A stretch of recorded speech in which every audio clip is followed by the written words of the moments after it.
नमस्कार श्रोते हो. श्राव्य कथा मराठी या चॅनलवरती आपले सहर्ष स्वागत आहे. श्रोते हो, श्राव्य कथा मराठी या चॅनलवरती मी सध्या आपल्याला सुप्रसिद्ध रहस्य कथाकार श्री बाबूराव अर्नाळकर यांनी लिहिलेली एक थरारक धनंजय कथा सादर करत आहे. कथेचं नाव आहे सैतानाचे साम्राज्य. या कथेचा पुढील भाग 5वा. चित्रकार धैर्यवान मुंबईतील एक नामांकित चित्रकार होते. शरीराने ते चांगले धडधाकट होते. भीती हा शब्द त्यांच्या कोशात नव्हता. देसाईंच्या खुनाची खबर पोलिसांना दिल्यावर धनंजय धैर्यवानांना भेटायला गेले. त्यांनी ताडदेवला त्यांच्या स्टुडिओत त्यांना गाठलं.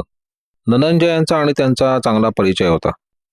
धनंजयांनी त्यांना आपला येण्याचा उद्देश सांगताच ते हसत म्हणाले, धनंजय, एवढं सांगण्यासाठी तुम्ही आलात याबद्दल मी तुमचा आभारी आहे.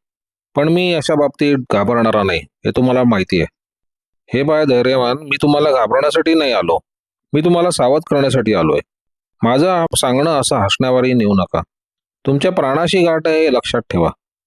तो इसम तुमच्या ओळखीचा दिसतो. मला त्याचं नाव तर समजू द्या. तुम्हाला त्याचं नाव सांगितलं तर तुमच्या स्वभाव धर्माप्रमाणे तुम्ही त्याला चोप देण्याचा प्रयत्न कराल. धनंजय हसून म्हणाले, पण त्यापासून फायदा होण्याऐवजी त्याला पकडण्याची माझी योजना मात्र ढासळून पडेल. बरंच भानगडीचं प्रकरण आहे तर. हो नक्कीच. त्यानं आतापर्यंत 4 खून केलेत. इतकं करून तो मोकळा कसा? पोलीस त्याच्याकडे काही लक्ष देत नाहीत. कदाचित यावेळी तो कमिशनर साहेबांबरोबर चहापान करत असेल, धनंजय म्हणाले. धनंजय, अति कामामुळे तुमचं डोकं फिरलेलं दिसतंय. माझ्या डोक्याबद्दल तुम्ही काळजी करू नका. तुमचं डोकं कसं शाबूत राहील हे बघा. 4 खून झालेत, 5वं नाव तुमचं आहे. हे मला कळलं म्हणून तुम्हाला सांगायला आलो. पण मला ठार करण्यात त्यांचा हेतू काय असेल? त्यांच्याकडे रोखून पाहत धनंजय म्हणाले, शिवदत्तना त्यांनी कोणत्या हेतूसाठी मारलं? धैर्यवानाचा चेहरा उतरला. ते संशयाने बघत म्हणाले, हा प्रश्न मला विचारण्यात तुमचा हेतू काय? शिवदत्तना का मारलं ते पोलिसांनाही समजलेलं नाही. तुमची आणि शिवदत्तची चांगली ओळख होती थोडीशी ओळख, पण अलीकडे ते कोणाला फारसे भेटत नव्हते. पण शिवदत्तना याच माणसांनी मारलं की काय? त्यांनी स्वतः मारलं नाही, पण दुसऱ्यांना आयताच त्याचा काटा काढून त्याला मोकळा केला. त्यांनी स्वतः तर मनमोहन देसाईंना ठार मारलं हे मला माहीत आहे. देसाईंचा खून झाला? कधी? कोणी? एकदम धैर्यवान ओरडले. 2 तासांपूर्वी, धनंजय म्हणाले. प्रथम शिवदत्त आणि नंतर देसाई. दोघांनाही एकाच हेतू करता ठार करण्यात आले. आता तरी तुमच्या डोक्यात काही प्रकाश पडला असेल. प्रकाश? कसला प्रकाश? धैर्यवानांनी विचारलं. जरा थोडा विचार करा, म्हणजे तुमच्या लक्षात येईल. धनंजय, तुम्हाला या प्रकरणाची किती माहिती आहे ते सांगा बघू. शिवदत्त व देसाई यांना का ठार मारण्यात आलं हे मला माहिती आहे. तसंच तुमचा आणि पुष्पराजचा प्राण घेण्याचा प्रयत्न करण्यात येईल हेही मला ठाऊक आहे. पुष्पराजचा पण खून होईल म्हणताय? असं कसं शक्य आहे? ते घाबरून म्हणाले. धैर्यवान आडेवेडे न घेता मला सरळ का नाही सांगत? मी तुमच्या विश्वासाला पात्र नाही असं तुम्हाला वाटतं का? नाही धनंजय, तसा गैरसमज करून घेऊ नका. पण आमचं हे गुपित उघड न करण्याची मी शपथ घेतली आहे. हे सर्व शिवदत्तच्या कृत्रिम तागाच्या संशोधनाबाबत आहे. हे खरं ना? तुम्हाला तर माहिती आहे की. मग असं धैर्यवान म्हणाले. ऐका तर, शिवदत्तच्या वडिलांनी मला मदत केली नसती तर मी चित्रकार होऊ शकलो नसतो. ते मला आपल्या मुलाप्रमाणे समजत, आणि त्याचमुळे शिवदत्ताची आणि माझी अगदी लहानपणापासून मैत्री जुळली होती. मी नेहमी त्यांच्याकडे जात असे. आपल्या देशाची फाळणी झाली तेव्हा एके दिवशी आम्ही बोलत बसलो होतो. शिवदत्त आपल्या संशोधनाबद्दल बोलत होते. त्यावेळी मी त्यांना चेष्टेने म्हणालो, ही तुम्ही संशोधन करता त्याचा आपल्या देशाला काय उपयोग? देशाचे 2 तुकडे झाले. सर्व ताग पाकिस्तानात गेलं. आपलं मोठं उत्पन्न बुडालं. आपल्या देशात ताग निर्माण करण्याची निदान तागाला शोध येण्यासाठी काहीतरी दुसरं निर्माण करण्यासाठी तुम्ही का नाही प्रयत्न करत? मी चेष्टा केली, पण ती शिवदत्तांनी मनाला लावून घेतली. एके दिवशी कृत्रिम उपायांनी ताग निर्माण करता येईल असं त्यांनी मला सांगितलं. त्याच्या उत्पादनासाठी मोठा भांडवल जरा पाहिजे होता, म्हणून मी देसाईंना घेऊन गेलो. आम्ही चौघे त्या नवीन धंद्याचे भागीदार झालो. मूळ कल्पना मी सुचवली म्हणून शिवदत्तांनी मला भागीदार बनवलं होतं. पण हा पुष्पराज कोण?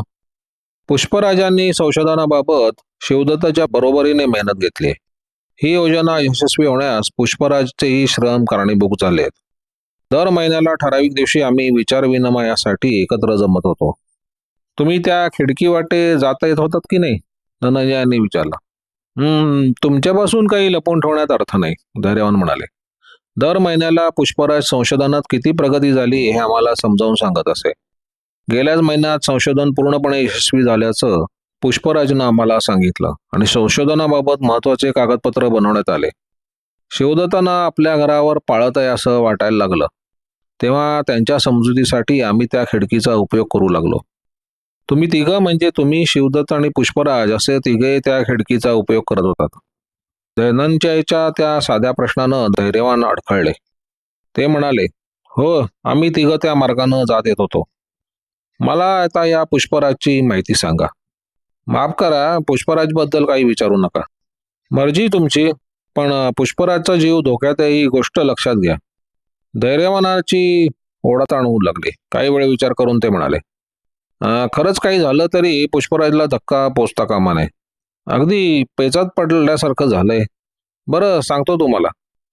तोच बाहेरून, साहेब तुमचा फोन आलाय असं कोणीतरी म्हणालं. जरा बसा असं म्हणून धैर्यवान बाहेर गेले.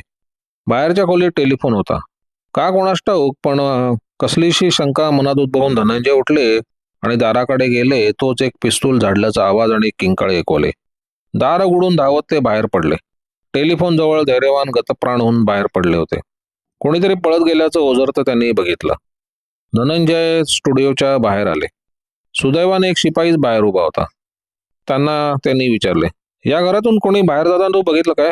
होय साहेब, एक उंच सफेद कपडे आणि काळा चष्मा घातलेला माणूस ॲम्ब्युलन्स गाडी घेऊन गेलाय. ॲम्ब्युलन्स गाडी घेऊन गेला? ॲम्ब्युलन्स? हो साहेब, आत्ताच ती गाडी इथे येऊन उभी राहिली. ती पाहून कोण आजारी आहे मी पाहण्यासाठी नाक्यावरून इथे आलो. तो माणूस परत येऊन गाडी घेऊन गेला. मी काही आवाज झालेला ऐकला. हे पहा, माझं नाव धनंजय. तू वेळ न घालवता एक काम कर. कुठून तरी CID ऑफिसात शिवाजीरावांना फोन कर आणि त्या माणसाचं आणि गाडीचं वर्णन करून मिळेल तिथे ती गाडी अडवण्याची आणि त्या माणसाला पकडण्याची व्यवस्था कर. त्या माणसानं खून केलाय. तो शिपाई वाऱ्यासारखा पळाला. धैर्यवानांचे प्रेत पोलिसांनी हलवल्यानंतर शिवाजीराव स्टुडिओत आले. धैर्यवान वाचण्याची काही शक्यता आहे का? त्यांनी विचारलं. मुळीच नाही, धनंजय म्हणाले. ते मृत होऊनच खाली कोसळले. इतक्या अमानुषपणे कोणाचा खून झालेला मी बघितला नव्हता. त्या ॲम्ब्युलन्सचा पत्ता लागला काय? होय, माहीमच्या पुलाजवळ एक हॉटेलसमोर ती मिळाली. ड्रायव्हर चहा प्यायला आत शिरला आणि पाठीमागच्या न्हाणीघरात शिरला होता. बहुतेक तो पाठीमागच्या दारानं पसारा झाला असावा. माहीमपर्यंत ती गाडी पोचली? हो, त्यात काय आश्चर्य, शिवाजीराव म्हणाले. ती ॲम्ब्युलन्स असल्यामुळे तिला मार्ग मोकळा मिळाला. त्यानंतर धनंजयांनी त्यांना एकंदर प्रकरणाची माहिती सांगितली. शिवाजीरावांनी विचारलं, धैर्यवानाचा खून नागनाथनंच केला असावा काय? मी त्या माणसाला चुटपुट्टा बघितला. नागनाथ सारखी त्याची ध्येयष्टी होती, पण तो नक्की होता ते सांगता येणार नाही. यापुढे नागनाथ काय करेल असं तुम्हाला वाटतं? तो पुष्पराजला शोधण्याचा प्रयत्न करेल. त्या यादीतील त्याचंच नाव आता काय ते शिल्लक राहिलंय. हा पुष्पराज मोठा रहस्यमय माणूस दिसतो. त्याला शोधणं सोपं नाही. धैर्यवान प्रथम त्याच्याबद्दल काही सांगायला तयार नव्हते. माझ्या आग्रहामुळे ते त्याची माहिती सांगणार, तोच त्यांचा खून झाला. हे प्रकरण आता उत्तरोत्तर जास्त गुंतागुंतीचं होऊ लागलंय. धनंजय, नागनाथला पुष्पराज कुठे आहे ते माहीत असावं काय? तो त्यालाही माहीत नसावं असा माझा तर्क आहे. पुष्पराजासंबंधी बरीच गुप्तता राखण्यात आली होती. संशोधनाचा महत्वाचा भाग त्यानं घेतला होता. कुठेतरी गुप्तपणे कारखाना उघडून त्यानं कृत्रिम ताक तयार करण्याचं काम सुरू केलं असेल आणि सर्व बाजार भरून टाकण्या इतका ताक तयार झाला की तो प्रकट होईल असं मला वाटतं. कारण एकदा तो माल बाजारात आला की नंतर नागनाथचं काही चालणार नाही. पण कारस्थानी नागनाथ त्याला शोधून काढल्याशिवाय राहणार नाही असं मला वाटतं. पुष्पराज मिळाला की काय करेल असं तुम्हाला वाटतं? तो प्रथम तो त्याचा अर्धा भागीदार बनण्याचा प्रयत्न करेल, पण शेवटी तो इतरांप्रमाणे त्याची वाट लावेल यात शंका नाही. शिवाजीरावांच्या मनात एक विचार चमकला. ते म्हणाले, धनंजय, हा पुष्पराज कोण हे खात्रीनं गुलाबला माहीत असणार. तिला आपण भेटलं पाहिजे. तसा संभव आहे खरा, प्रयत्न करून बघितला पाहिजे. जडजडीत तिच्या खोलीखाली सभा वगैरे प्रकार चालत असूनही तिला काही समजलं नाही असं तो सांगते. यावरून ती आतल्या गाठीची असावी किंवा अगदी मठ्ठ असावी. चला आत्ताच कुलाब्याला जाऊया, शिवाजीराव म्हणाले. शिवाजीरावांनी आणलेली टॅक्सी बाहेर उभी होती. तीत बसून ते दोघे निघाले. खंबाला येलवरून जात असताना धनंजयांनी मागे वळून बघितले. ते म्हणाले, शिवाजीराव, धैर्यवानाच्या स्टुडिओच्या कोपऱ्यावर एक हिरवी गाडी उभी होती. ती तुम्हाला आठवते का? आता तीच गाडी आपल्या मागून येते. आपला पाठलाग तर होत नाही ना? शिवाजीरावांनी मागील काचातून हळूच डोकावले. तीच ती मोटार आहे, शंका नाही. ही वेळ गाडी अत्यंत वेगवान आहे. तिचं हळूहळू आपल्यापर्यंत येणं संशयास्पद आहे खरं. धनंजयांनी पुन्हा एकदा मागे बघितलं. मी त्या ड्रायव्हरला ओळखलं. पंढरी गाडी चालवत आहे. पंढरी? तो तो खिसे कापू बदमाश. त्यानं हा पेशा कधीपासून सुरू केला? तोही नागनाच्या टोळीत सामील झाला की काय? पंढरी स्वतंत्रपणे उलाढाल्या करणार आहे. शिवाजीराव, खाली बसा. धनंजय एकदम ओरडले. त्याचवेळी पाठीमागच्या मोटारीतून गोळीबार सुरू झाला. ती बहुतेक छोटी मशीन गन असावी. गोळ्यांचा पाऊस पडला. टॅक्सीच्या पाठीमागील काचेच्या चिंजड्या उडाल्या. धनंजय आणि शिवाजीराव ऐनवेळी खाली बसल्यामुळे वाचले, पण एका गोळीने ड्रायव्हर मात्र गतप्राण झाला. मोटारीचा ताबा सुटल्यामुळे ती जवळच्या एका भिंताडावर आपटली आणि उलटली. त्या आपटण्यानं तिची पेट्रोलची टाकी फुटली आणि तिनं पेट घेतला. ती हिरवी कार भरवेगानं निघून गेली. मालिक, पंढरी वर येत आहे. छान. तुला तर बघितलं नाही ना त्याने? तू नाहीसा झालाय असं मी पोलिसांना सांगितलंय, लक्षात ठेव. होय मालिक, मी तुम्ही खिडकीला बसवलेल्या काचेतून बघितलंय. ठीक आहे, तू आत राहा. हा पंढरी फार बडाईखोर आहे. त्याच्यासारखी माणसं मला आवडत नाहीत. पंढरी मोठ्या आयटीनं आत शिरला. नागनाथला तो फक्त नावानं ओळखत होता. तेथील तो बादशाही थाट बघून नागनाथसारखं श्रीमंत गिराईक मिळाल्याचं बद्दल त्याला आनंद झाला. काय रे नाथ, तुझा तर एकदम नवाबी थाट दिसतो, पंढरी म्हणाला आणि स्वतःच टेबलवर ठेवलेल्या एका चांदीच्या पेटीतून चिरूट काढला. नागनाथच्या कपाळावर आठ्या पडल्या. पंढरीनं प्रथमच इतक्या सलगीनं वागावं हे त्याला आवडलं नाही. इतकी सलगी केलेली कोणी मला आवडत नाही, नागनाथ म्हणाला. चिरूटाचं टोक दातानं तोडत तिथल्या मौल्यवान गालीच्यावर ते थुंकून टाकत पंढरी म्हणाला, या आता लगट कसली? आपण मित्र नाही का? त्यानं मोठ्या आयटीनं चिरूट पेटवला. मैत्री करणं ही ज्याच्या त्याच्या पसंतीची गोष्ट असते, तीव्र स्वरात नागनाथ म्हणाला. तुला नापसंत पडायला काय झालं? चला आता मला ते 1,500 रुपये देऊन टाक म्हणजे झालं. मी सांगितलेलं काम बरोबर झालं काय? धनंजयांना आणि शिवाजीरावांना मारायचं ना, ते अगदी फत्ते झालं. प्रथम कित्येक जन्मपुरतील इतक्या गोळ्या त्यांना घातल्या. ड्रायव्हर ठार झाल्यामुळे गाडी का भिंतीवर आपटून तिथं त्यांनी पेट घेतला.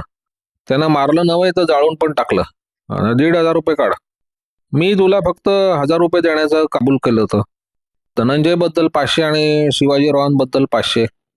त्या ड्रायव्हरचे 500 कोण देईल? तुला फक्त 1,000च मिळतील, निश्चयाने नागनाथ म्हणाला. पंढरी गुरगुरत नागनाथच्या अंगावर धावला. 1,500 दिलेस तर ठीक, नाही तर तुझी काय झडकत नाही. काय करशील? तू संभावित सैतान आहेस हे जगाला ओरडून सांगेन. माझ्याशी मैत्री करण्यात तुझा फायदा आहे नागनाथ. बरं बुवा, हे घे 1,500. माझं एक दुसरं काम आहे, ते तू केलंस तर तुला आणखीन 1,000 रुपये मिळतील. करशील काय? आता कसा आलास वळणावर? आपलं भांडण होणं ही काही चांगली गोष्ट नाही. तू फार धूर्त आहेस असं मी ऐकलं होतं. आपण दोघांनी बागेत धंदा करूया. तुझं नवीन काम काय आहे ते सांग. पण त्यासाठी हा तुझा वेश उपयोगी नाही. शिवाय तू दाढी केलेली नाहीस.